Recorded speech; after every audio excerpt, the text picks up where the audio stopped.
దినము మన సంఘమంతయు కూడా ఈ కోతకాలపు అర్పణల పండుగకు సిద్ధపడి ప్రభువు మిమ్మల్ని ఆశీర్వదించిన కొలది మీ మనసులో ఇచ్చించుకున్న ప్రకారము ప్రభు సేవ నిమిత్తము మీరు వచ్చి ఉన్నారు. కానుకలు తీసుకొని మంచిదే.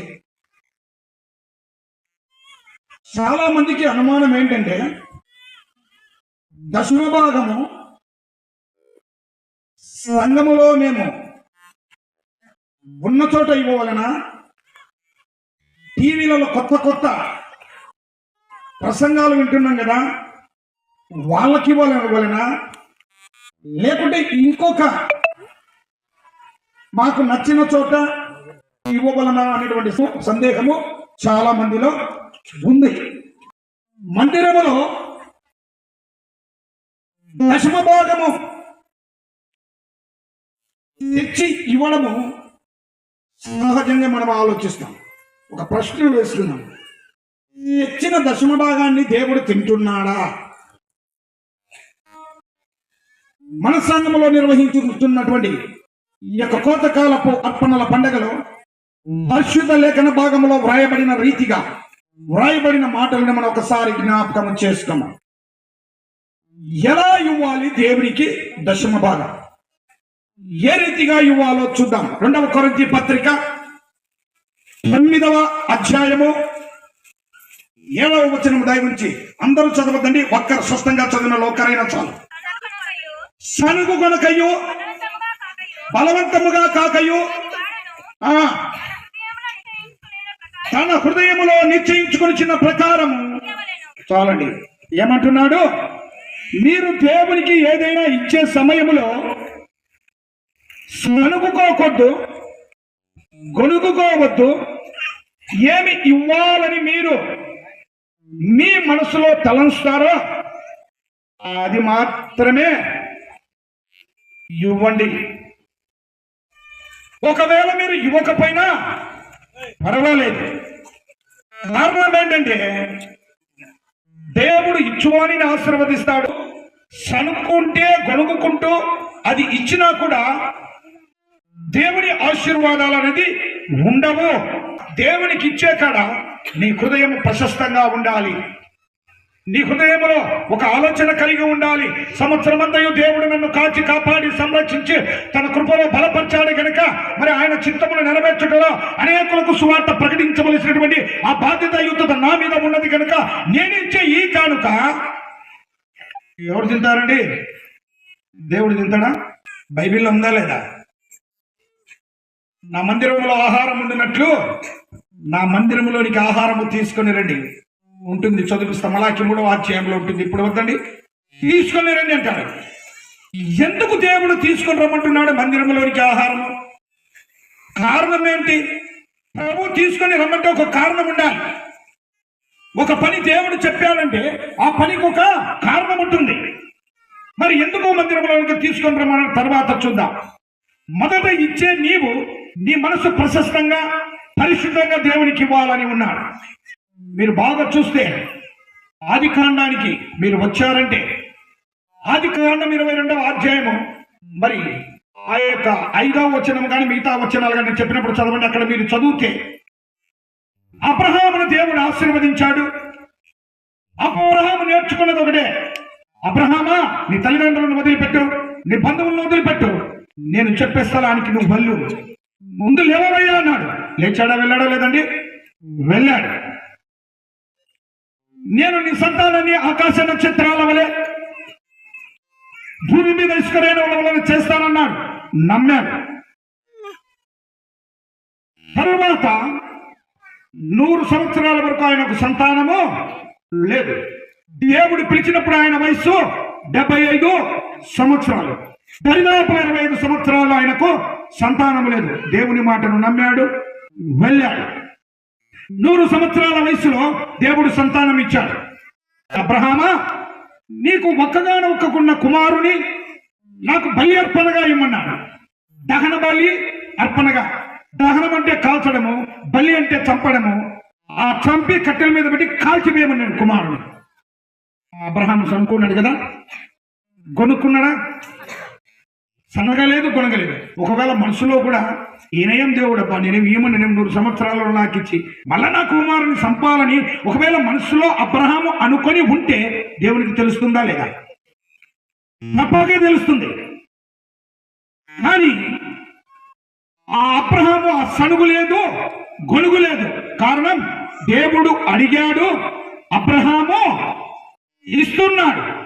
అనగా కుమారుని నువ్వే చంపి కాల్చబోయన్నా కూడా అబ్రహాముకి ఎక్కడా సనుగు లేదు. దేవుని నామమునకు మహిమ కలుగును గాక. మరి అబ్రహాముకి అంత శక్తి, అంత బలము, అంత మనోధైర్యం ఎక్కడొచ్చిందంటే వాడు నమ్మిన దేవుడు ఎటువంటి వాడు? శరీరారెవ్వరు నా ప్రియుడైన యేసయ్యకు, శరీరారెవ్వరు నా ప్రియుడైన యేసయ్యకు, సర్వోన్నతికిన సర్వేశ్వరునికి, సరిహద్దులు లేని పరిశుద్ధునికి, సర్వమునెరిగిన సర్వేశ్వరునికి, సరిహద్దులు లేని పరిశుద్ధునికి, శరీరారెవ్వరు నా ప్రియుడైన యేసయ్యకు, శరీరారెవ్వరు నా ప్రియుడైన యేసయ్యకు. దేవుని నామమునకు మహిమ కలుగును గాక. అబ్రహాంకి ఏంటి? తన దేవునికి శరీరాలు ఎవరు? ఆయన ఏమి ఇస్తానన్నాడో అది ఇచ్చేటువంటి దేవుడు అనేటువంటి ఒక నమ్మకము అబ్రహాముకు ఉంది. అందుకే బలి అర్పణ, దహన బలి అర్పణ ఇమ్మంటే వెళ్ళాడు. ప్రభువు చెప్పిన ప్రకారం చేశాడు. కానీ కుమారుని అక్కడ ప్రభువు చెప్పలేదండి. తర్వాత అంటాడు, అది 22వ 12వ చూస్తే, అబ్రహామా, ఇందు మూలమును బట్టి నేను ఒకటి తెలుసుకున్నానయ్యా. ఎవరు తెలుసుకున్నారంట? దేవుడు తెలుసుకున్నాడా? నువ్వు దేవునికి భయపడేవాడవు. దేవుని నామమునకు మహిమ కలుగును గాక. దేవుడు నీకు ఇచ్చాడు, ఆయన అడుగుతున్నాడు. మరి అడిగే ముందు నీవు సనుగు కొనుక్కోలేదు. ఇంకోటి ఏమంటే, నువ్వు దేవునికి భయపడేవాడవు. దేవుడు ఏమడిగినా ఏమి చెప్పినా ఆ మాటను తప్పక తూచా ఆచరించినటువంటి ఒక ఉన్నతమైన వ్యక్తివి. అందుకే అబ్రహాము దేవుని నమ్మిన, అది అతనికి నీతిగా ఎంచబడింది. అందుకే అతడు విశ్వాసులకు, అనేక జనములకు తండ్రిగా పిలువబడ్డాడు. ఇదేంటి దేవునికి ఇచ్చే ముందు సనుగు గొనుగు అనేది లేకుండా ఉంటే ఆశీర్వాదం అనేది మనకు వస్తుంది. నీవు దేవునికి ఇవ్వాలి అనుకున్నప్పుడు, ఒకవేళ ఇంకొక తోట ఇవ్వాలి అనుకున్నప్పుడు బైబిల్లో మీరు బాగా చూడొచ్చండి. 1 కొరింథీ పత్రిక 16వ అధ్యాయం 2వ వచనంలో చూస్తే, 1 కొరింథీ పత్రిక 16:2 త్వరగా చదవాలండి. నేను వచ్చినప్పుడు ప్రతి ఆదివారమున తాను వర్ధిల్లిన కొలది చాలు. ఏమంటున్నాడంటే, పౌలయ్య, అయ్యా మీరు దేవునికి కానుకల అర్పణలు ఇస్తారు కదా. అందరూ ఏమన్నారంటే, మా ఆత్మీయ తండ్రి ఎక్కడ? నేను వాక్యం మీద ఇంకొక చోట అంటారు. మంచిదే, నీ ఆత్మీయంగా నువ్వు ఎదిగే చోటు ఉండవచ్చు. కానీ నీకు సకలమైనటువంటి ప్రార్థన విషయాలలో, నీ ఇంటిలో ప్రార్థన జరిగిన, నీ ఇంటిలో వివాహము జరిగిన, మన ఇంటిలో ముసలి ముతక ఎవరైనా దేవుని వద్దకు చేరిన, వీరందరూ ప్రార్థన ఎవరు చేయాలంటే స్థానికంగా నీ పేరు ఎక్కడ ఉన్నదో వారు మాత్రమే చేయాలి. ఇవ్వవలసిన భాగము ఎందుకు ఇవ్వాలి అంటే, నేను మీకు దేవుని వాక్యంలో మాటలు చెప్తున్నాను, చదవద్దండి. మత్తయి సువార్త 8వ అధ్యాయంలో మీరు చూస్తే ఒక కుష్ఠరోగి ఉంటాడు. ఆ కుష్ఠరోగి దేవుని వద్దకు వచ్చి మోకరించి ప్రార్థించి, ప్రభువా నన్ను శుద్ధినిగా చెయ్యించాడు. దేవుడు ఆయనను ముట్టి శుద్ధిని చేస్తాడు. అప్పుడు ఏమంటాడంటే, నువ్వు ఎవరితోనూ ఏమి చెప్పవద్దు సుమి, నీవు నీ చర్చికి వెళ్ళి యాజకుడికి నీ యొక్క శరీరమును కనపరుచుకొని కానుకలు అక్కడ బాధ చేసింది ఎవరండి? కానుకలు ఆయనకి ఇవ్వచ్చు కదా. అక్కడ ఏమంటున్నాడు? యాజకుడు మందిరంలో ఉన్నాడు, నీ సంఘం ఒకటి ఉంది, నీ సహవాసం ఒకటి ఉంది, అక్కడికి వెళ్ళు, అక్కడ యాజకునికి నీ శరీరము చెప్పి మోసే నియమించిన కానుకలు అంటే స్థానిక సంఘంలో ఏమన్నాడా యేసుప్రభు కోసం అనిపోమంట. నా మాటలు కాదు కదా, బైబిల్లో మాటలే. నీవు వర్తిల్లిన కొలది ఇవ్వాలి. ప్రతి సంవత్సరం ఏదో ఇస్తున్నామని కాదు, కానీ నీవు ఇక్కడ నీ సంఘ పరిధిలో నీవు చేయవలసిన పని చేసి ఇంకా దేవుని సువార్త అధికంగా ప్రకటింపబడవలనని ఉంటే నీకు ఉన్న కొలది నీవు ఎవరికైనా దైవ సేవలో ఇవ్వడానికి అభ్యంతరము లేదు. దైవ సేవలు ఇవ్వడానికి అభ్యంతరము లేదు. ఇక్కడ కొదవ చేసి ఇంకొక చోట ఇవ్వకూడదు. ఎందుకంటున్నానే బైబిల్లో మళ్ళీ చూపిస్తా.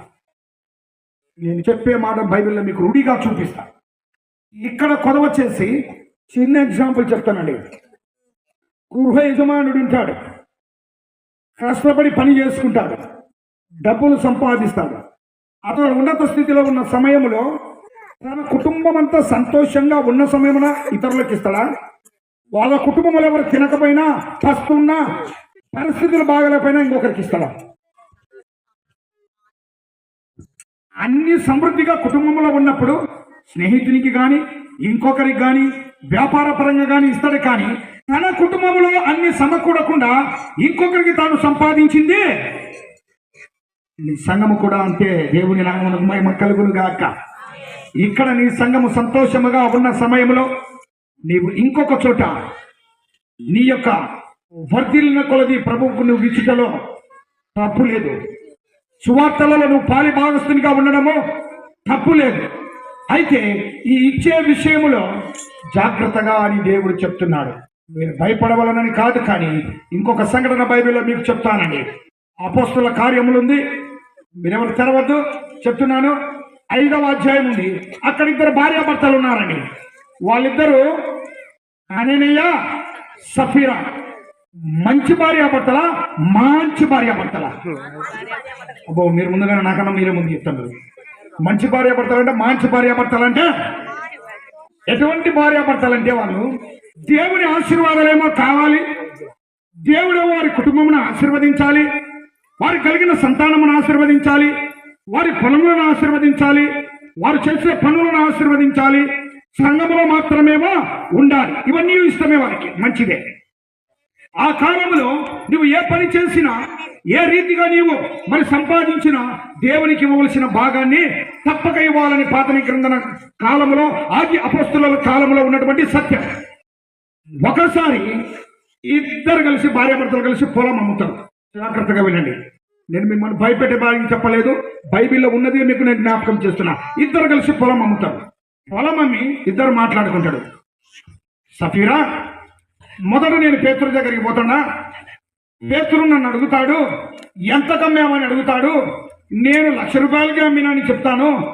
అప్పుడు ఆయన ఒకవేళ నన్ను అడిగిన తర్వాత సఫీరాను కూడా రమ్మని చెప్తే, నువ్వు అడిగిన నువ్వు అంతే చెప్పు అని మాట్లాడుకున్నాడు ఇద్దరు. అప్పుడు సఫీరా ఏమనింటది, నేనేం చెప్పను, నువ్వే చెప్పాకని ఉంటుంది. ఎందుకంటే ఇద్దరికి అవగాహన బాగుంది. ఎవరినండి? మలాఖీలో ఉంది, మీరు నా యొక్క 10వ వంతును దొంగిలిస్తున్నారు, మీరు దొంగలు అని చెప్తున్నాడు దేవుడు. వీరిద్దరు కలిసి మాట్లాడుకున్నాను. మాట్లాడుకొని ఫస్ట్ పేతురు దగ్గరికి ఎవరు పోయారండి? అననీయ పోయారు. అననీయ అడిగాడు, ఇద్దరికి ఆ యొక్క దేవుడికి భాగం 10వ వంతు ఇచ్చాడు. పేతురు అడిగాడు. ఆయన వెళ్ళగానే అననీయ, దేవుని ఆత్మను ఎందుకు నువ్వు మోసపుచ్చుతున్నావు అన్నాడు. ఎవరు చెప్పారండి పేతురుకు? యెహోవా యందు భయభక్తులు గల వారికి ఆయన మర్మములు ముందే తెలుసు. అననీయ చెప్పలేదు. అనుకుంటాడు, నేను చెప్పలేదు, ఎంతలోకి ఎట్లా తెలిసిందబ్బా? సఫీరా ఏమన్నా చెప్తాను. సఫీరా చెప్పనవసరంలా, అననీయ చెప్పనవసరంలా, నువ్వు చెప్పనవసరంలా, నేను చెప్పనవసరం లేదండి. దైవాత్మ కలిగిన ఎవరైనా సరే, దానియేలు అంటాడు, ఇతను దైవాత్మ కలిగిన దేవుడు కనుక సమస్తం ఈయనకు తెలుసు. అప్పుడు ఇంతకే నన్ను అమ్మింది దేవుని ఆత్మను మోసపుచ్చుతామంటే, ఇంతకే నేను అమ్మింది అంటాడు. నిజం చెప్పయ్యా అని అంటే, లేదు సత్యమే చెప్తున్నాను. ఏం జరిగిందంటే అప్పుడు అక్కడే పడి చనిపోయాడు. దేనికి? సనుక్కుంటూ గొనుక్కుంటూ అబద్ధం ఆడాడు. ఆయన ఎత్తుకొని పోయారు యవనస్తులు. సఫీరమ్మకు తెలుసు కదా, ఆమె కూడా వచ్చింది పేతురు దగ్గరికి. పేతురు దగ్గరకు వస్తానే పేతురయ్య అడిగాడు, ఏమమ్మా సఫీరా, ఈ పొలం ఇంతకే అమ్మారా అని అడిగాడు. అవును ఇంతకే నా భర్త ఎందుకు చెప్పాడు అంతే అని చెప్పింది. ఎందుకమ్మా నువ్వు ఇలా తయారయ్యావు అంటే నిజమే అని ఎక్కువ మాటలు కానీ వాళ్ళ భర్త ఎక్కడ పడి చచ్చిపోయాడు. సఫీరా కూడా అదే స్థలములో దేవుని ఆత్మను మోసపుచ్చి మనం ఏమి చేసినా ఒకవేళ వారు శరీరంగా చచ్చిపోయారేమో కానీ ఆత్మీయ జీవితముగా మనమందరము చనిపోయిన వారమే అవుతాం. కారణం ఏంటనగా నీవు పూర్తిగా ఇవ్వకున్నా పర్వాలేదు కానీ దేవుడు నిన్నేం బలవంతము చేయడు. ఆయన బలవంతము చేసే దేవుడు కాదు.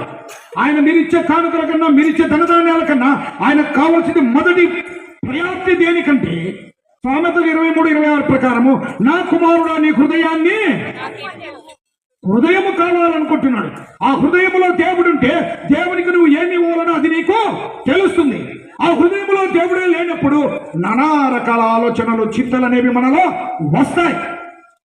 అందుకే వెంటనే ఆ సఫీరాను నేను పూడ్చిపెట్టి వచ్చాను. అనగా దేవునికి ఇచ్చే సమయములో నీ మనసు ప్రశస్తంగా ఉండాలి.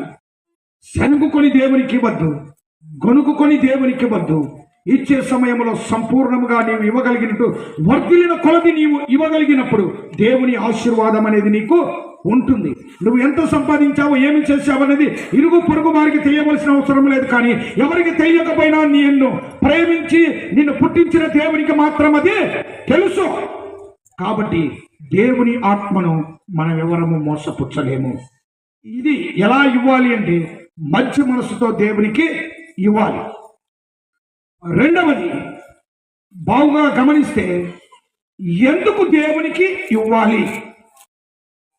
దేవునికి ఇవ్వాలి, లేవియాకాండము 27వ అధ్యాయము దయచేసి 30వ వచనం చదవండి. లేవియాకాండము 27:30వ వచనం.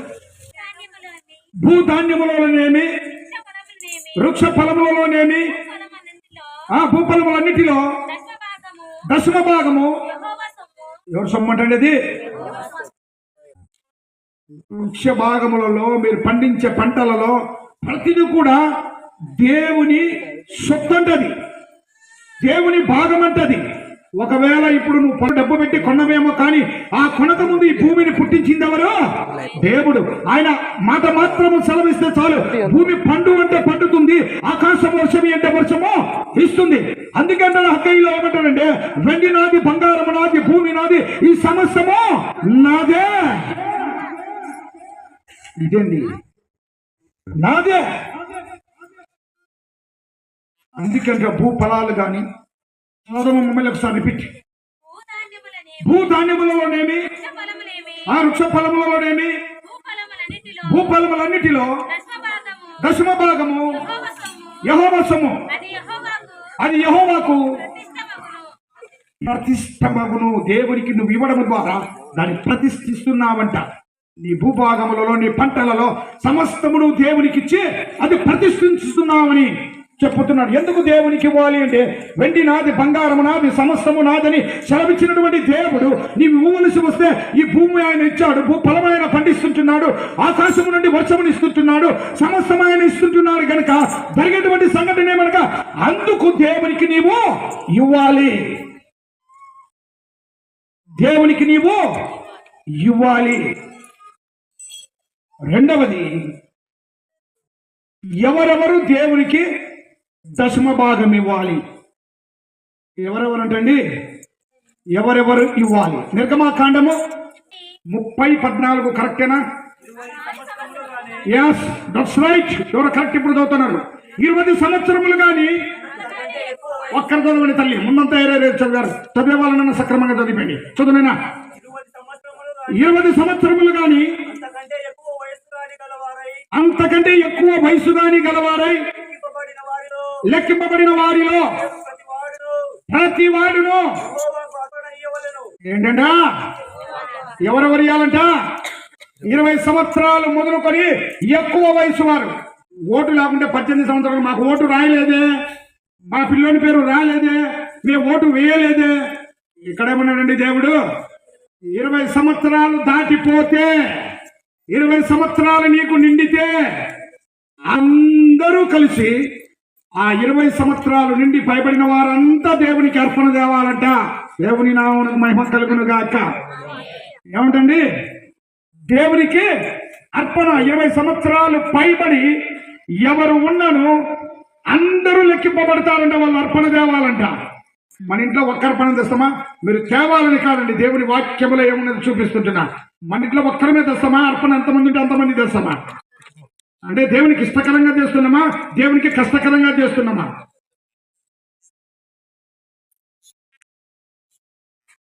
బైబిల్లో ఒక మాట ఉంది, భూమి ఆకాశములైనను గతించిపోవును, కానీ ఇందులో వ్రాయబడిన ఒక సున్నా పళ్ళు కూడా పోదు. ఇందులో వ్రాయబడిన ప్రకారము మనము తప్పక నడుచుకోవాలని దేవుడు సెలవిస్తుంటున్నాడు. సేవనే ఆహారముగా తీసుకునేవాడు సేవకుడైతాడు, కానీ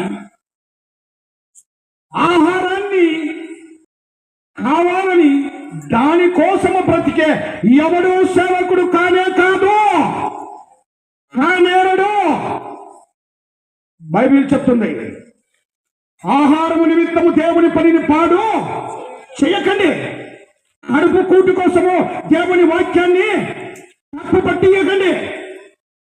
నీవు బ్రతకాలని దేవుడు సమస్తాన్ని నీకు సమకూరుస్తుంటే దేవుని వాక్యాన్ని తప్పుపట్టి బ్రతకాలని సేవ చేయడం గొప్పదే కాదు, కానీ సేవనే ప్రాణముగా చేసుకొని సేవనే ఆహారముగా చేసుకొని బ్రతికేవాడే గొప్పవాడు. ఈ సంఘటన దేవుడు మనకు యోహాను సువార్త 4వ అధ్యాయంలో చూపిస్తాడండి. సమరయ స్త్రీ దగ్గర ఉన్నప్పుడు శిష్యులందరూ ఆహారం తీసుకుని వచ్చి ప్రభుతో మాట్లాడుతుంటారు. అయ్యా, ఆహారం తెచ్చామంటాడు. అప్పుడు ప్రభు ఏమంటాడు? నాకొద్దు, నాకు ఆహారం ఉంది అంటాడు. వీళ్ళందరూ ఏమనుకుంటారు? యేసు ప్రభుకి ఎవరైనా ప్యాకేజ్ ఏమైనా ఇచ్చినారో అన్నమనుకున్నారు. తర్వాత అంటాడు, నా తండ్రి చిత్తము నెరవేర్చుటయే నాకు ఆహారము, దేవుని నామమునకు మహిమ కలుగును గాక. అనగా దేవుని సేవ చేయుట యేసు ప్రభుకు ఆహారం అంట. ఆయనను ఆధారము చేసుకొని బోధ చేస్తే ఎవరైనా ఆ సేవనే ఆహారముగా భుజిస్తారో అంచెలంచెలుగా 30దంతలు 60దంతలు 100ంతలు వారు ఆశీర్వాదము పొందుతారు. ఎవరు ఇవ్వాలయ్యా అర్పణలంటే 20 సంవత్సరములు మొదలుకొని పైబడిన ప్రతి వారును ఏమి ఇవ్వాలా? అర్పణలు ఇవ్వాలి. ఆ అర్పణలు ఎక్కడికి తేవాలా? ముందండి ఆకాశము భూమి నాది, పంట పొలాలు నావి, అది నా సొత్తు, నా అర్పణ అన్నాడు. రెండవది ఎవరెవరు ఇవ్వాలో చెప్పాడు. ఇప్పుడు ఎక్కడికి తీసుకురావాలో కూడా దేవుడు చూపిస్తాడండి. ద్వితీయోపదేశ కాండము 12వ అధ్యాయము 11వ వచనం దయవుంచి చదవండి. ద్వితీయోపదేశ కాండము 12వ అధ్యాయము 11వ వచనం. నేను మీకు ఆజ్ఞాపించు సమస్తమును, అనగా దహన బలులను మీ దశమ భాగములను మీరు చేయి నైవేద్యములను యెహోవాకు మొక్కుకొను, మీ శ్రేష్టమైన మొక్కుబలను మీ దేవుడైన యెహోవా ఆ నామమునకు నివాస స్థానముగా ఏర్పరచుకొను, దేవుని నామమునకు మహిమ కలుగును గాక. ఎక్కడికి తీసుకొని రమ్మంటున్నాడండి? మీరు దహన బలులు కానీ, సమాధాన బలులు కానీ, పంట పొలంలో ఉండే పంటను కానీ మీరు ఏది ఇచ్చినా మీ దేవుని నామం ఎక్కడ కనపరచబడుతుందో, ఎక్కడైతే దేవుడు ప్రకటింపబడుతున్నాడో, ఎక్కడైతే దేవుడు నివసిస్తూ ఉంటున్నాడో, ఏ స్థలమందు ఆయన ఉన్నాడో ఆ మందిరానికి మీరు తీసుకొని రండి. ఆ మందిరానికి మీరు అర్పణలో తీసుకొని రావాలా. ఎందుకు తీసుకొని రావాలంటే నా సొత్తు నేను మీకు ఇచ్చాను, మీరు తప్పక తీసుకొని రావాలా. ఎవరెవరు తీసుకొని రావాలంటే 20 సంవత్సరంలో మొదలుకొని ఎక్కువ వయసు గల వారందరూ కూడా అర్పణలు తీసుకొని రావాలా. ఎక్కడికి తీసుకొని రావాలి కంటే నా మందిరంలోనికి తీసుకొని రండి. మందిరంలోనికి ఎందుకు తీసుకొని రావాలి? ఇప్పుడు మందిరంలోనికి ఎందుకు తీసుకొని రావాలా అంటే చూద్దాం బైబిల్ ఏం చెప్తుందో. 1 కొరింథీ పత్రిక 9వ అధ్యాయము 13-14 వచనాలు చాలా నెమ్మదిగా చదవాలండి. ఇప్పుడు ఇది అందరికి అర్థం కావాలి. 1 కొరింథీ పత్రిక 9వ అధ్యాయము 13-14 వచనాలు. జాగ్రత్తగా. ఆలయ కృత్యములు జరిగించువారు ఆలయము వలన చాలు ఆడుకుడమ్మా. ఆలయ కృత్యములు జరిగించువారు ఆలయం వలన జీవనము అంటే ఎవరు మీకు బోధ చేస్తున్నారు, ఎవరు మీకు బోధిస్తుంటున్నారు, ఎవరు మీకు గురువుగా ఏర్పరచబడ్డారు, ఆ గురువు ఈ వచ్చే ఏం చేయాలంటండి, మందిరములో లేనిది దాని ద్వారా, మందిరములో ఏమి తెస్తారో దాని ద్వారా అతను జీవించాలి. బైబిల్ చెప్తున్నా, నేను చెప్తున్నా, బైబిల్ ఉంది. దాని ద్వారా మీకు మందిరములో ఏమి బోధన చేస్తూ మీ పెళ్లిళ్ళు, పేరంటాలు, మీ ప్రార్థనలు, ఇవన్నీ ఎవరైతే ఆలయ కృత్యాలు జరిగిస్తూ ఉంటారో వారు దాని ద్వారా జీవిస్తూ ఉన్నారు. ఆ తదుపరి చదువమ్మా. ఆలయం వలన బలిపీఠము వద్ద కనిపెట్టుకుంటూ వారు బలిపీఠముతో పాలివారు ఉన్నారని చాలా ఏమిటో మీరు ఎరుగరా? మీకు తెలియదా? వచ్చే దానితో వారు బ్రతకాలి. బైబిల్ చెప్పిందాలండి. ఇప్పుడు వారు మందిరంలోనికి వచ్చే దానితో మీకు సేవ చేస్తున్నారు కనుక, మీకు బోధ చేస్తున్నారు కనుక, ఆలయంలోనికి మరి మీరు ఏమి తీసుకొని వచ్చినను మీకు చేసే సేవను బట్టి, మీకు చేసే ప్రార్థనలను బట్టి, మీ పెళ్లిళ్ళను బట్టి, ఎవరైనా చనిపోతే ప్రార్థనలను బట్టి ఇవన్నీ చేస్తున్నారు కనుక దాని ద్వారా అతను బ్రతుకుచున్నాడు. సేవకుడు అంటే గొప్పవాడు కాదండి, కూర్చున్న మీ అందరికన్నా తక్కువ వాడు. దేవుని నామమునకు మహిమ కలుగును గాక. ఎవడు సేవకుడో వాడు పరిచర్య చేయాలి. ఎవడు సేవకుడో వారు పాదాలు కడగాలి. యోహాను సువార్తలో దేవుడు అన్నాడు, యేసుక్రీస్తు, నేను కాళ్ళు కడిగిన ప్రకారము మీరును అందరి కాళ్ళు కడగవలసినదే. నేను బోధకుడని మీరు అంటున్నారు, తగ్గించుకున్నాను. బోధకుడు లేక గొప్పవాడైన వాడు ప్రజలకు మార్గదర్శిగా ఉండాలి, ప్రజలను నడిపించువాడిగా ఉండాలి, ప్రజలకు తోడుగా ఉండాలి. అలా నేను కాళ్ళు కడిగిన ప్రకారము మీరందరూ ఏమన్నారు తెలుసా? తప్పకుండా కడగవలసినదే. అంటే ఏమని? మస్తన్ శుద్ధ అని అర్థం. ఏమంటే ఆర్డర్ వేశాను, ఆర్డర్ పాస్ అయిపోయింది, జీవో పాస్ అయిపోయింది, మీరు తప్పక చెయ్యాలి. తప్పక చేసిన వారే దేవుని చేత ఏర్పరచబడి సేవకు అర్హులు. ఆ సేవలో వారు పాలి భాగస్థులు. మందిరములోనికి ఎందుకు తమ్మన్నాడంటే, నా మందిరములో ఆహారం ఉన్నట్లు నా మందిర ధనినిధికి ఈ యొక్క కానుకలు, అర్పణలు తీసుకొని రండి. ఎందుకు నేను తెమ్మన్నానని దేవుడు చెప్తున్నారంటే, నన్ను గూర్చినటువంటి సేవలో అనేకులకు దేవునికి వీళ్ళు బోధిస్తుంచున్నారు. ఆ బోధనలో వీరు అనేకులను నా వద్దకు నడిపిస్తుంచున్నారు. మరి వారు జీవనము గడవాలి, వారు బ్రతకాలి. నిస్వార్థ పూర్తితో సేవ చేసే సమయంలో వారు బ్రతకాలి కనుక నా మందిరములోనికి తెచ్చినది నేనే వారికి అప్పగించుతున్నా. దేవుని నామమునకు మహిమ కలుగును గాక. బలిపీఠం వద్ద కనిపెట్టుకున్న వాడు దాని మీద అధికారము కలదు, అది దేవుడే వారికి ఇస్తున్నాడు. నేనే చెప్తున్నా లేకుంటే నేనే ఇస్తున్నాను అంటున్నాడు. అనగా మందిరములోనికి, బలిపీఠం మీదికి, కానుకల సంచిలోకి ఏది పోయినా దానిని ఆ ప్రాంతములో ఉండి మేమే కాదండి, ఎవరు బోధించినా, ఎవరు చెప్పినా అది ఖచ్చితముగా వారి యొక్క పరిధిలోనికి వెళుతుంది. 1 కొరింథీ పత్రిక 9వ అధ్యాయము 9వ వచనం దయవుంచి చదవండి. 9:9. కళ్ళెము త్రొక్కుచున్న ఎద్దు మూతికి అమ్మా అర్థమేంటి తెలుసా అండి? పూర్వకాలం ఇప్పుడంటే ట్రాక్టర్లు వచ్చినాయి, అన్ని దున్ని అన్ని చేస్తున్నాయి. అంతకుముందు ఏదైనా జొన్నలు కానీ, రాగులు కానీ, ఒడ్లు కానీ ఏం చేస్తున్నారు? బాగా పొయ్యడము, ఒక ఇనుము అదేంటి రాతి దూలం ఉండడము, ఎద్దులు దాన్ని ఏమంటారు అంటే గుండుని ఏమంటారు? కంకలగుండ, దొప్పుడు గుండ, కంకలగుండు. ఎద్దులు ఇట్లా రౌండ్ షేప్ తిరుగుతుంటే ఆ కంకులలో ఉండే విత్తనాలు కానీ, లేకుంటే ఒట్లలో విత్తనాలు అన్ని రాలిపోతుంటాయి. అప్పుడు దానిలో ఎద్దుకు ఏం పెడతారు? చికెన్ వేస్తారు. ఎందుకు? తినకుండా. దేవుడు అంటున్నాడు, మీకు అన్ని సిద్ధపరిచేది అవే కదా, దాన్ని తినకుండా మీరు మూతికి చిక్కను వేయవద్దు. అలాగనే నీకు సేవ చేసే ఏ సేవకుడైనా, ఈరోజు మేము కాదు, ఇంకొకరు నిస్వార్థ పూరిత సేవతో సంఘమును దేవునిలో నడిపించవలనని కృత నిశ్చయముతో దేవుని కొరకు పనిచేసే ఎవరికైనా ఈ యొక్క మందిరములోనికి, దేవ సన్నిధానములకు దేవుడు తమ్మన్నటువంటి వాటిని ఆటంకపరచకూడదు. ఇదండి దేవుని స్వస్థత. ఆటంక పరచవద్దు. అది దేవుని సొత్తు. ఆ సొత్తును ఎవరికి అప్పగించడంలో, ఎవరి పనిలో ఆ పనులు. ఇంకోటి ఏం తెలుసా, మీరు అవన్నీ ఇచ్చి కూడా మీరు పరోక్షంగా సువార్తలలో మీరు పాలిభాగస్తులు అవుతుంటున్నారు.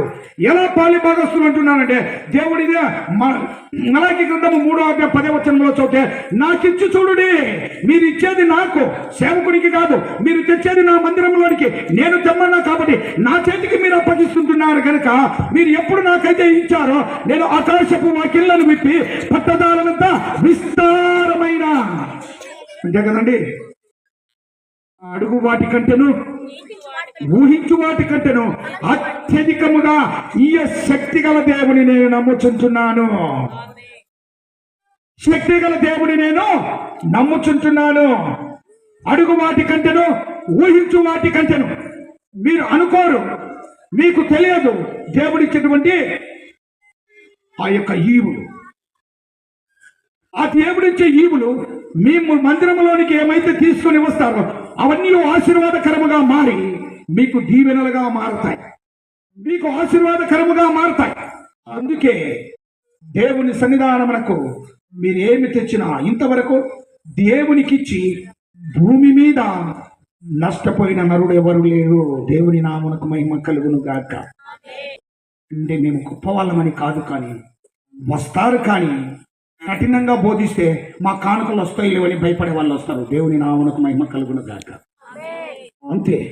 దేవుని వాక్యాన్ని ఖండింపుతోనూ గద్దింపుతోనూ ఖచ్చితంగా బోధ చేసినప్పుడే ఈ పరిశుద్ధ గ్రంథాన్ని చేత పట్టుకోవడం, కానీ భయపడి ఎవరికో భయపడి ఎవరో ఏదో చేస్తారని కానుకలు ఇవ్వరని మరి ఇలాగ ఉండి బోధ చేసేది బోధ కానే కాదు. దేని మీద ఆధారపడి, మీరిచ్చే దాని మీద ఆధారపడి సేవ చేయవలసిన అవసరమో లేదు, చేయలేము, చేయబోము. సేవ అన్నది ఎవరికైనా దేవుడిచ్చే ఒక వరం. ఆ వరములో మీరందరూ పాల్గొనాలి, మీరందరూ ఆశీర్వాదాలు పొందాలి. ఆ ఆశీర్వాదాలు ఎలాగ ఉంటాయంటే ఊహింప శక్యము గాని, వర్ణింప శక్యము గాని, ఊహలకందని రీతిగా ఆశీర్వాదాలు ఉంటాయి.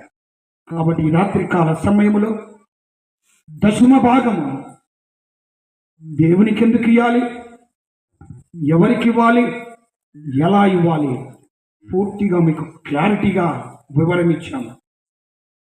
ప్రభువును ప్రార్థన చేయండి, దేవుని అడగండి. మనం ఏం చేస్తామంటే ఒక సింపుల్ మెథడ్ చెప్తాను. కొత్త సినిమాకి వెళ్ళాలనుకుంటాం అనుకోండి, టికెట్ ఎంతైనా పెడతామా? వన్ టికెట్ ఇప్పుడు 250, 150 ఉంటుంది. ఆ హీరోను ఖచ్చితంగా చూడాలన్నప్పుడు ఎంత పెడతాం చెప్పాలి. వెనకాల మా యవనస్తులు చెప్పారు, వీళ్ళు వద్దులేండి, మీరు పోలేరు, మీరు పోకపోయినా ఇప్పుడుంటే మీ టీవీలలో చూస్తుంటారు, ఎంతైనా పెడతాం కదా, పని ఎంతైనా పెడతాం. ఎందుకు ఎందుకు నా హీరో సినిమా నేను చెప్పండి. ఆ హీరో ఒక షోకు బ్రతుకుతాడు, రెండో షో, మొదటి షోకు బ్రతికి చచ్చిపోతాడు వీళ్ళను హీరో, మళ్ళా రెండో షోకు బ్రతుకుతాడు, సస్తాడు, అంతే కదా. ఈ హీరో సావు లేని హీరో. దేవుడి నామమునకు మహిమ కలుగును గాక. చనిపోయిన వారిని లేపే హీరో అండి నా యేసు. చనిపోయిన వారిని లేపే హీరో. ఆ హీరోలు పడితే ఒక షోలో కింద పడి రెండో షోలో మళ్ళా లేస్తారు, మళ్ళా మూడో షోలో కింద పడి మళ్ళా లేస్తారు. ఈ హీరో కొడితే తిరిగి పడితే మళ్ళీ లేచే వాళ్ళు నా దెబ్బ ఒకటి చాలు. ఆయన తలుచుకుంటే ఎలా ఉంటుందండి, పౌరుషము గల ప్రభు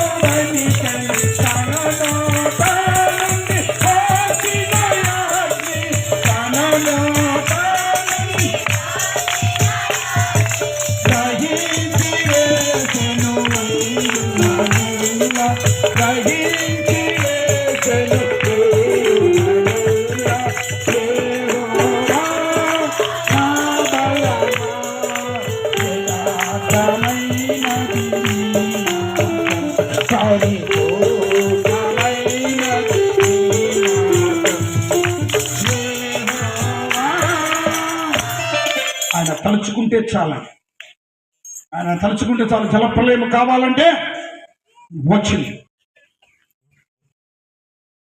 ఆకాశం నుండి అగ్ని సొదొమ గొమొర్రా పట్టణాలను దహించి వేసింది.